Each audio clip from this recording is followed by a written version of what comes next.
안녕하세요. 오늘은 좀 심오할 수도 있는 주제, 창조 원리라는 철학에 대해 한번 깊이 들어가 보려고 합니다. 이게 뭐냐면요. 우리 삶과 이 광대한 우주를 이해하는데 아주 중요한 열쇠가 될 수 있다고 하거든요. 여러분, 살면서 이런 생각 해본 적 없으세요? 아니, 왜 내 인생은 이렇게 꼬이고 세상은 왜 이렇게 혼란스럽지? 하고요. 아마 다들 한 번쯤은 품어봤을 질문일 텐데 바로 이 질문에서부터 오늘 이야기를 시작해 보려고 합니다.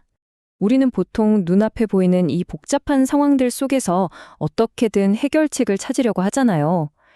이 원리에서는 이걸 결과적인 존재의 세계라고 부르는데요. 이건 마치 엄청나게 엉켜버린 실타래를 푸는 것 같아요.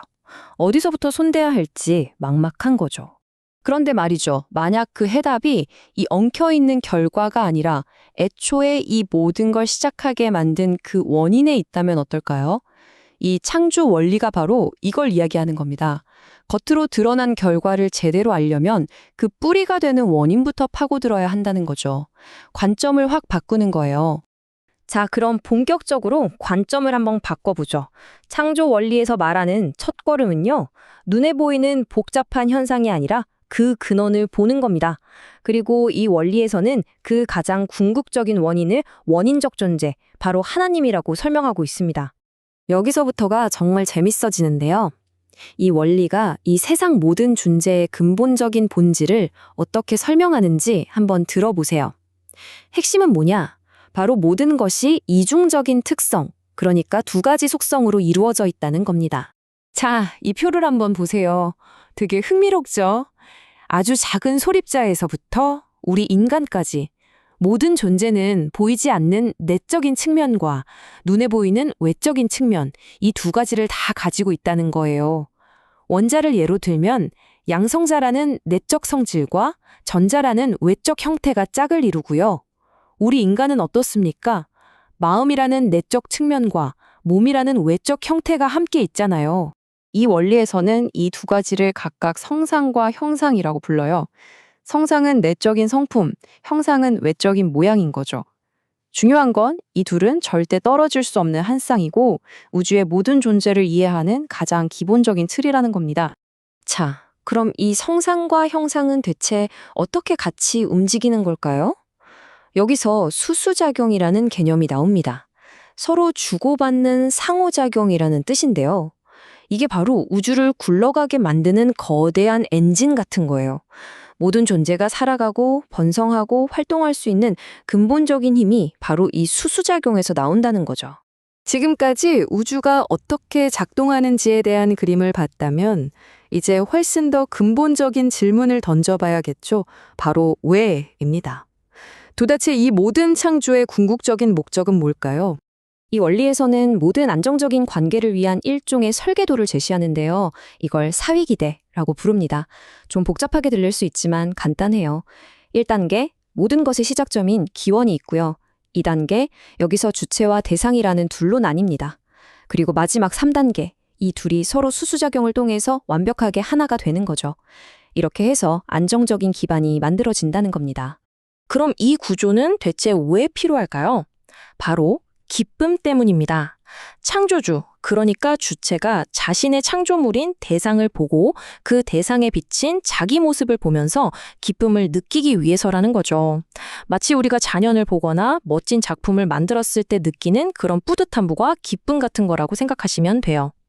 이 관점에서 보면 선과 악의 개념도 아주 명확해집니다. 선이란 건 뭐냐? 창조의 목적인 기쁨을 이루는 방향으로 가는 모든 것이고요. 반대로 악은 그 목적을 가로막고 깨트리는 모든 것을 말합니다. 아주 간단하죠?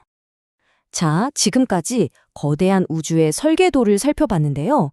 그럼 이 속에서 우리 인간은 도대체 어떤 역할을 해야 할까요? 이 원리는 인간에게 주어진 아주 구체적인 세 가지 길, 바로 3대 축복에 대해 이야기합니다. 이걸 3대 축복이라고 부르는데요. 여기서 축복이라는 건 그냥 복 받아라 이런 뜻이 아니에요. 그보다는 우리 인간이 이 땅에서 어떻게 살아야 완전한 기쁨을 누릴 수 있는지에 대한 일종의 로드맵이자 가이드라인이라고 할 수 있습니다. 첫 번째 축복은 생육하라입니다. 이건 바로 개인의 완성을 의미해요. 여러분 각자의 마음과 몸이 엇나가지 않고 완전히 하나가 되어서 조화를 이루는 상태. 바로 그걸 말하는 겁니다. 두 번째는 번성하라인데요. 이건 이상적인 가정을 이루라는 뜻입니다. 개인의 완성을 이룬 남편과 아내가 만나서 자녀를 낳고 사랑으로 가득 찬 가정을 만드는 것. 이게 바로 건강한 사회의 가장 기본 단위가 된다는 거죠. 그리고 마지막 세 번째 축복, 만물을 주관하라입니다. 여기서 오해하면 안 되는데 이게 자연을 막 지배하고 파괴하라는 뜻이 절대 아니에요. 오히려 그 반대입니다. 창조주가 그랬던 것처럼 사랑의 마음을 가지고 이 세상 모든 만물을 아끼고 돌보는 선한 관리인이 되라는 의미입니다. 자, 들어보면 정말 완벽한 계획 같지 않나요? 개인을 완성하고 행복한 가정을 이루고 자연과 조화롭게 살고. 그런데 여기서 바로 그 질문이 나오죠. 이렇게 좋은 이상이 있는데 왜 우리 현실은 이 모양일까? 그 해답의 열쇠는 바로 책임이라는 개념에 있습니다. 이 원리에 따르면 세상에 처음부터 완성품으로 태어나는 건 아무것도 없다고 해요. 모든 피조물은 미완성의 상태에서 시작해서 완성을 향해 나아가는 성장 기간을 반드시 거쳐야 한다는 겁니다. 우리 인간도 마찬가지고요. 그런데 우리 인간의 성장 기간에는 다른 피조물에게는 없는 아주 특별하고 결정적인 무언가가 포함되어 있습니다. 바로 이 5%입니다. 이게 핵심이에요. 무슨 뜻이냐면 창조주가 우리의 완성을 위해서 필요한 95%의 조건은 모두 마련해 주셨지만 마지막 방점을 찍는 이 5%는 전적으로 우리 인간의 몫으로 남겨두셨다는 겁니다. 이 5%가 바로 우리 인간의 책임 분담입니다. 신조차도 이 영역에는 간섭할 수 없어요. 왜냐고요?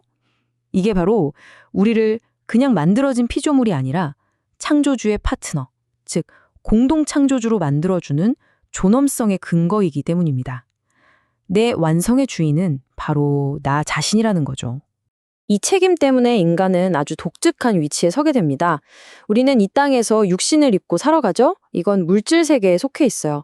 하지만 동시에 우리 안에는 영원한 영적 세계와 소통하는 영인체라는 존재가 있습니다.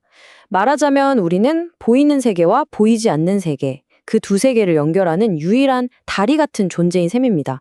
그리고 이 원리는 우리에게 굉장히 의미심장한 마지막 메시지를 던집니다. 천국과 지옥은 신이 정하는 게 아니라 바로 자기 자신이 만드는 것이다. 이 땅에서 내 책임 분담 5%를 어떻게 하느냐에 따라 내 영원한 모습이 결정된다는 거죠. 결국 우리 운명의 열쇠는 다른 누구도 아닌 바로 우리 자신의 손에 쥐어져 있다는 이야기입니다.